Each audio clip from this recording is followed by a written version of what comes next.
Le Grand Matin Sud Radio, 7h-10h. Patrick Roger. Allez, il est 8h38. Elisabeth Lévy, Françoise de Gois et vous au 0826 300 300, bien sûr. On va parler de Trump, pas seulement des lunettes aussi d'Emmanuel Macron, mais on va quand même y revenir parce que il y a 2-3 petites choses cocasses autour de ça. Et puis le Mercosur. Alors hier, donc, il y a la saisine de la Cour de justice européenne qui peut suspendre pendant 1 an et demi l'application de l'accord. Sauf que Van der Leyen, elle peut très bien passer au-dessus et il peut très bien y avoir une application. Françoise et Elisabeth et Damien qui est avec nous, tiens, qui est agriculteur. Bonjour Damien. Bonjour à tout le monde. Ah ouais. Bonjour. Bonjour. Une rectification, je ne suis pas agriculteur, je travaille dans le milieu agricole. Ah, d'accord. Je suis partenaire des exploitants parce que je leur fournis tout ce qui est consommable d'accord, du quotidien. Donc voilà. Il ne faut pas oublier qu'un agriculteur, c'est 12 à 15 actifs autour de lui. Donc c'est pas... La disparition d'un agriculteur, c'est pas seulement un producteur qui disparaît, mais c'est tout un pan de la filière, quoi. Ah non, mais complètement, bien sûr. C'est tout un secteur parce que les agriculteurs font vivre. Et d'ailleurs, ils le disent souvent. Et Damien, puisque vous êtes en contact avec eux du côté de Castanet-Tolosan, ils font vivre énormément de monde. Toutes les filières qui tournent autour, quoi. Et bien sûr, c'est l'un des fondements. C'est comme l'industrie, on l'avait un peu oublié. Alors, qu'en pensez-vous quand même de ce qui a été décidé hier? Ah ben déjà c'est une première victoire, c'est une première étape, ça valorise le mouvement et la mobilisation qu'il y a eu ces dernières semaines. Et au-delà de ça, je dirais que c'est la plus grande victoire à mon goût, c'est qu'on a remis l'agriculture au centre des débats. Ça a remis un coup de projecteur sur un pilier de notre nation. Et surtout je dirais que sur les différents acteurs du monde agricole, c'est un sujet qui a fait consensus et qui a permis peut-être de remettre du lien entre les producteurs et les consommateurs. Alors ça c'est intéressant. Non mais ça c'est intéressant. Restez avec nous en ligne, Françoise et Elisabeth. J'ai apprécié ce vote hier, d'abord parce qu'il a été ric-rac, vous l'avez peut-être suivi. Il passe à 10 voix et surtout c'est un vote collectif en réalité très fort de plusieurs formations. Vous avez Renaissance, vous avez la droite de François Bellamy, vous avez le Parti Socialiste avec évidemment Raphaël Glucksmann, Emma Rafovitch, Chloé Ridel, etc. Et donc moi je trouve que ce qui s'est passé hier, c'est la première fois en réalité qu'on a un Parlement qui arrive à contrer, si vous voulez, la Commission et évidemment la présidente de la Commission, mais Ursula von der Leyen. C'est pour ça, c'est pas plié quand même. Peut-être que c'est pas plié, mais Ursula von der Leyen, ça va être très compliqué pour elle de s'asseoir sur un vote du Parlement et de dire je signe malgré tout et j'applique malgré tout. Si elle fait ça, je pense qu'elle s'amoindrit elle-même et on a besoin en fait d'une Europe puissante dans le moment. Donc je crois que von der Leyen va un peu rentrer dans le rang. Je l'espère. C'est intéressant à suivre. Elisabeth Lévy. On n'aura jamais une Europe puissante à 27. D'accord, à 27, c'est un machin. C'est pas une puissance. Donc, vous m'avez demandé d'aller vite, je contracte. Je contracte ma pensée complexe. Deux, je n'oublie pas la détresse des agriculteurs qui devrait certainement être l'objet, et notamment les secteurs en crise, qui devraient être l'objet d'une politique particulière. Mais j'ai quand même le sentiment qu'on est en train de priver une grande partie de l'économie européenne d'un traité qui, un, peut quand même être face aux États-Unis, un enjeu stratégique, et deux, favorise quand même tous les grands capitaines d'industrie sont quand même pour le Mercosur. On a un petit peu tendance maintenant à dire comme si l'industrie n'existait plus.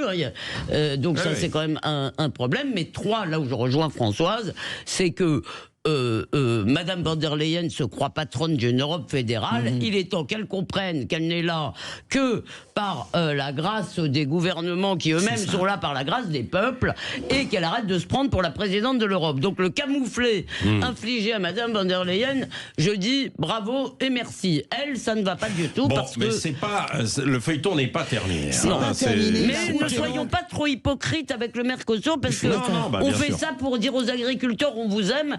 les aimer, ça peut aussi vouloir dire leur dire la vérité, c'est-à-dire peut-être il faut des choses différenciées, mais jeter le Mercosur, à mon avis, c'est pas une bonne idée. C'est une grande leçon, tout est une grande leçon en ce moment. Nous avons une leçon à tirer du Mercosur, évidemment de Trump, on va y revenir. La leçon, c'est que sortir l'agriculture des traités, c'est un peu compliqué, mais en tout cas, lui faire une place particulière pour arrêter d'échanger en gros des bagnoles contre des vaches, des bovins, eh bien c'est ça qu'il faut faire. Et on va y arriver, on va inévitablement y arriver, parce que Elisabeth a raison, le Mercosur est bon sur le plan industriel, notamment sur les vins, etc.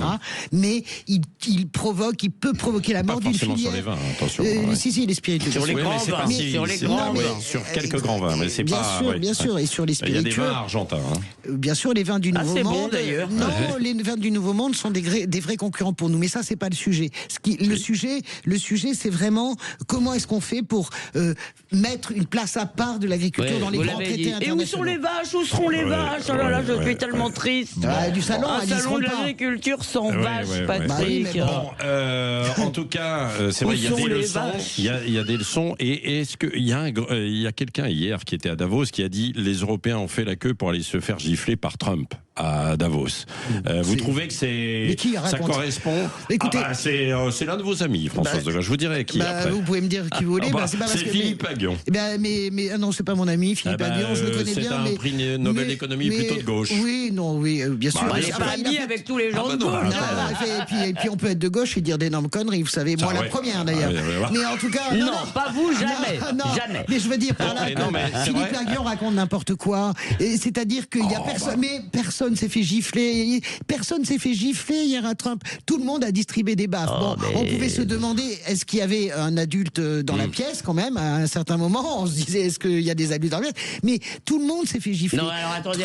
Fait gifler, les Européens sont fait gifler et ça termine comment? Finalement, la désescalade. Donc il faut arrêter de raconter n'importe quoi. J'en ai marre de ce genre de phrases à l'emporte-pièce. C'était. Il y avait des patrons qui étaient dans la salle qui ont dit un peu la même chose. Je suis d'accord que ça veut rien dire cette phrase. Néanmoins, si l'Europe a été de multiples reprises et de multiples façons, disons le pilier européen de l'OTAN a été giflé par le pilier américain qui nous parle avec quand même c'est des propositions qu'on peut pas refuser, c'est-à-dire oui il veut pas être dans mon conseil de paix, il va avoir ça. Bon, vous avez raison. Après il y a de la reculade. Moi je crois quand même malgré tout il reste une fracture sévère, et si nous étions conscients de ce que nous vivons, nous accepterions ma proposition d'hier, 50 millions, les bébés de Français se lèveraient et diraient nous acceptons une année blanche pour tout ce qui est dépenses de l'État, nous acceptons de nous serrer la ceinture, nous acceptons l'austérité, car nous voulons que notre pays soit une puissance. Allez, on revient dans un instant avec Elisabeth Lévy, Françoise Degois et vous. Merci Damien d'être intervenu. Pierre, dans un instant, est aussi avec nous sur Macron et Trump aussi, parce qu'il y a un match dans le match, entre guillemets, bien sûr. Et puis il y a les fameuses lunettes. Les fameuses lunettes qui font du buzz. Le Grand Matin Sud Radio, 7h-10h, Patrick Roger. Il est 9h moins 10, Donald Trump, Emmanuel Macron et l'Europe. Pierre est avec nous, Elisabeth Lévy, Françoise Degois, autour de la table sur Sud Radio. Pierre, bonjour. Bonjour. Bon, qu'en pensez-vous alors de ce qui s'est passé hier? Brièvement, parce qu'il faut qu'on échange. Alors rapidement, je dirais que Trump se comporte comme un homme d'affaires et qui est totalement en opposition, bien sûr, au fonctionnement intellectuel des politiques. Et en fait, ce qu'il fait, c'est qu'il choque pour pouvoir obtenir 20% de ce qu'il a exigé au départ. Je pense que sa préoccupation première, c'est quand même Poutine, qui a déjà envahi l'Ukraine et qui pourrait demain envahir le Groenland. Et la question que je pose à ces chères dames, je leur demande, est-ce que vous préférez le sanguinaire Poutine ou alors le bouliniste capitaliste Trump? Parce que c'est ça le vrai problème. Parce que je ne vois pas que derrière c'est intéressant. Elisabeth, Françoise, Oui, alors merci Pierre de cette question. Le problème, si vous voulez, n'est pas seulement communiste et capitaliste. Le problème, c'est que Le problème, c'est qu'une fois, si on accepte que Trump aille au Groenland ou au Canada, je veux dire, je ne vois pas au nom de quoi on refuse qu'une grande puissance décide de s'arroger un bout de son voisin, et pourquoi pas un jour ils trouveront en Corse, je ne sais pas quel minerai ou quel truc qui leur plaira, ils diront ben non mais c'est à nous, c'est pour l'ordre mondial. C'est pas sérieux, ça n'est pas sérieux, d'autant plus notre problème, là où je dirais plutôt qu'on a un véritable problème, c'est que si on se fâche, on ne peut pas se fâcher avec les Américains, d'abord parce qu'on est une colonie numérique et militaire, l'Europe, pas la France, mais on est une colonie numérique. Sans les Américains, on n'a plus d'internet quasiment demain. Donc, et deuxièmement parce qu'on a quand même besoin d'eux pour régler la question ukrainienne, pour défendre l'Ukraine. Alors moi je pense que le choix ne se fait pas comme ça, d'abord parce que les Chinois, contrairement à ce que raconte Donald Trump, ne sont plus quasiment au Groenland, les Russes y sont à peine. Je crois que ça se pose pas dans ces termes-là. On n'a pas à choisir entre 3 ogres, on n'a pas à choisir entre 3 Césars, on n'a pas à choisir. C'est ça la posture de l'Europe, et je pense qu'ils ont raison. Nous ne sommes pas dans un monde où on va être obligé de choisir par qui on se fait dévorer, par les États-Unis, par Poutine ou bien par Xi. Vous comprenez ce que je veux dire? Vous avez ces 3 Césars qui jaillissent, qui se sont partagés des zones d'influence, et nous, l'Europe doit se dresser par rapport à ça.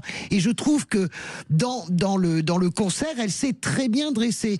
J'en parlais tout à l'heure avec Patrick, on en discutait dans mon édito. La question est maintenant, on peut pas faire de stop and go. C'est qu'est-ce qu'on va en faire en réalité. Mais je veux dire, la riposte a été à la hauteur, et je le redis, l'Europe n'est pas un nain sur les épaules d'un géant. Pourquoi Trump recule? Parce que sans le marché européen, les Américains ne peuvent pas déboucher. C'est vrai que nous sommes une colonie numérique, mais les Américains ont exactement ce type de dépendance avec notre propre marché. Enfin, il est quand même temps, parce qu'ils ont un argument qui me semble-t-il, qui d'ailleurs n'est pas celui de Trump, c'était celui d'Obama. Depuis Obama, il existe depuis plus longtemps. C'est que il n'est pas raisonnable que nous passions notre temps à protester contre l'hégémonie américaine, tout en acceptant qu'ils assurent la sécurité du continent européen. C'est ce qui va changer. Oui, mais si ça, mais pour que ça change, il faut que nous arrêtions de croire que nous pouvons avoir en même temps la retraite à je ne sais pas quel âge et les armements. Pour que ça change, nous devons à un moment accepter de faire des sacrifices, pas d'aller mourir pour nous. D'accord. Je vais juste dire une chose. D'accord. Non mais Françoise, qu'est-ce que vous voulez dire? C'est en train de changer dans la mesure où, par exemple, les Allemands eux-mêmes ont accepté l'idée qu'ils peuvent se mettre sous le parapluie nucléaire français. Et ça date de 3 mois, Pierre, donc ça avance. Est-ce que nos 2 chroniqueuses, Elisabeth, Françoise, ont répondu à votre interrogation? Pas tout à fait, parce que je crois qu'il vaut mieux prévenir que guérir. Poutine a envahi l'Ukraine et on n'a rien fait. Alors on est en train de se battre contre Trump qui voudrait récupérer le Groenland, alors qu'en fait lui ne fait que prévenir ce qui pourrait arriver demain si Poutine envahit le Groenland. Et je crois que notre attitude justement, elle n'est pas assez sérieuse. On devrait être beaucoup plus dans une attitude justement de prévention plutôt que d'attendre et ensuite d'être devant le fait accompli, sachant que pour l'Ukraine on n'a rien fait. Non mais c'est un signal d'alarme. Ce que je disais, ça doit avoir des valeurs, une vertu positive, c'est de nous réveiller un petit peu, parce on a été quand même très très naïfs en Europe depuis des années. L'Ukraine nous a réveillés. Alors quand même, il y a, j'allais dire, le match dans le match, c'est Emmanuel Macron et Donald Trump, et les fameuses lunettes de soleil, stars de Davos. On ne parle que de cela, bien sûr, sur les réseaux sociaux. Elles n'ont pas échappé à Donald Trump, qui n'a pas raté l'occasion de se moquer une nouvelle fois de notre président. Because presidents allowed them to get away with it, it became very tough. So when I called up Emmanuel Macron, I watched him yesterday with those beautiful sunglasses. What the hell happened? Je l'ai vu avec ses magnifiques lunettes. Que diable lui est-il arrivé? On entend Donald Trump à l'instant. Eh bien, il lui est arrivé à Emmanuel Macron qu'il a un œil injecté de sang, un petit vaisseau de son œil droit qui a éclaté. Alors, c'est totalement bénin. C'est empressé de rassurer le médecin-chef de l'Élysée. Et alors, pour cacher cet œil qu'on ne saurait voir, Emmanuel Macron s'est mis à porter des lunettes de soleil bleutées de type aviateur, des lunettes étrennées en Conseil des ministres. Je vais m'excuser pour ces lunettes qui sont liées à un problème bénin, mais voilà. Je suis obligé de les porter pendant quelques temps. Donc vous allez me subir ainsi.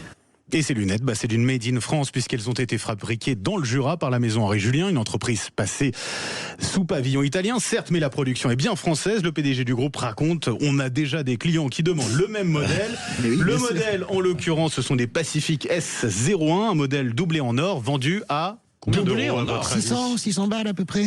659, oui, voilà, pas mal. 600, ah oui. Pour 659, t'as des lunettes en or. Dis donc, j'ai des bonnes sources. Moi, j'aime pas les lunettes où on se voit. Je peux même vous dire qu'on lui a proposé 3 formes de lunettes et que c'est celle-là qu'il voulait. Alors, mais bien sûr, mais c'est pas pour faire comme Tom Cruise. Quand même, mais c'est quand même pas anodin de choisir cette paire Aviator Ray-Ban. Non, mais qui est particulière parce que ça se remarque. Il y en a qui sont plus discrètes. Vous savez, les Ray-Ban, c'est quand même, j'ai envie de dire que Emmanuel Macron, il reste dans la logique de ce qu'on sait de lui, c'est-à-dire c'est un jeune vieux. C'est-à-dire que Emmanuel Macron, il est comme tous les boomers. Les boomers, dont je fais partie, la nature, c'est de porter les Ray-Ban. En fait, c'est vraiment la marque préférée des boomers. Et lui, il a que 47 piges, mais en vérité, il a ce goût-là. Mais ça revient même chez les jeunes. Alors, post-théorisé. J'ai revu des jeunes qui en achetaient des fausses parce qu'ils n'avaient pas forcément. Post-théorisé, le truc, il met ça un Top Gun pour défier Trump. Françoise, s'il met ses lunettes depuis le Conseil des ministres, c'est bien pour nous faire causer, donc on est sympa avec le président. Non, mais qu'il ait un problème à l'œil, ça c'est. Oui, mais il n'a pas dépensé ses 659 balles en pure perte, puisque nous en causons. Moi, ce que je n'aime pas, c'est le côté. En fait, c'est une barrière, parce qu'on ne voit pas ses yeux à travers, vu qu'on se reflète dedans. Et il y a quelque chose dans une conversation où tu te vois toi plutôt que ton interlocuteur qui est très macronien. Non mais j'ai le droit de faire de la sémiologie de comptoir. Mais je vous citerai ma copine Eugénie Bastier, l'excellente Eugénie Bastier, qui a eu cette remarque. Elle a dit mais bon sang, il va pas les enlever jusqu'en 2027. Non, mais moi je crois que fait marrer. Il avait un problème d'ailleurs parce que Olaf Scholz, vous le savez, a eu ce même problème et Olaf Scholz avait résolu le problème en mettant un bandeau. La Le Pen. Et je pense que c'est un vrai sujet pour Emmanuel Macron. Mais il y a quelqu'un au cabinet qui lui a dit peut-être un bandeau. Et là, d'un seul coup, tout le monde s'est dit non mais. Cela dit, disons-le, moi, je trouve que la façon dont le président Donald Trump parle d'Emmanuel Macron est inconvenante, déplaisante, et j'aime à penser, même si je me force un peu, que c'est parce que Macron l'énerve prodigieusement. Mais dans l'histoire aussi, finalement, il y a un petit peu de cocorico, parce que c'est vrai que ce sont des lunettes fabriquées en France. C'est le groupe Essilor Luxottica.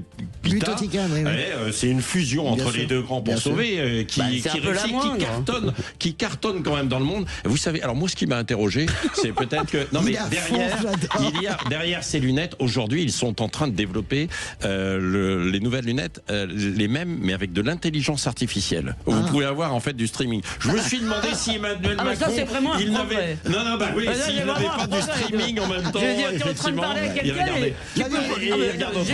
Allez, dans un instant, la vérité en face.